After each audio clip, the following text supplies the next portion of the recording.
Ada Arab Badui, itu orang Arab dari gunung, turun ke Nabi, tanya, ya Rasul, kalau kami sudah berwudu kemudian menyentuh kemaluan tanpa pelapis, kemudian kami ingin sholat, apakah kami harus berwudu kembali? Nabi mengatakan tidak usah, karena yang kau sentuh itu sama dengan anggota tubuh yang lain. Inilah yang dipakai oleh Imam Abu Hanifah. Tapi dalam ilmu mustalah al-hadis, 29 hari kemudian ada 3 anak muda mendatangi Rasulullah dengan pertanyaan yang sama.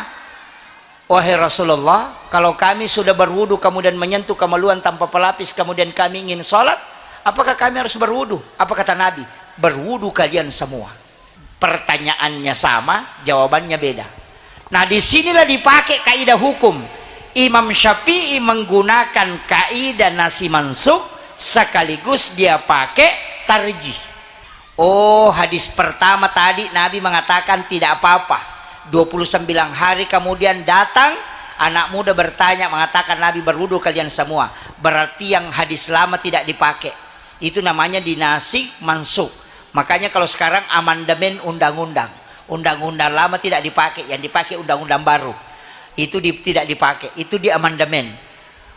Kemudian yang kedua, orang tua yang bertanya sendirinya, tidak ada saksinya. Ini 3 anak muda, berarti orang tua ini tidak ada saksinya, tidak kuat hadisnya. Makanya dipakailah hadis bahwa menyentuh kemaluan tanpa pelapis batal wudu. Tapi Imam Malik melihat dari sisi yang berbeda.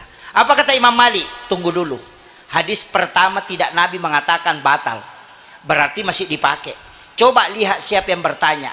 Yang bertanya pertama orang tua, yang kedua anak muda. Berarti bukan menyentuhnya yang membatalkan, tapi syahwat. Karena kalau orang tua yang sentuh kemaluan, itu mungkin gatal gitu na pegangi, atau na garuk-garuk gitu, tidak apa-apa, tidak ada syahwatnya. Tapi kalau anak muda yang pegang, karena pasti ada syahwat, maka itu batal.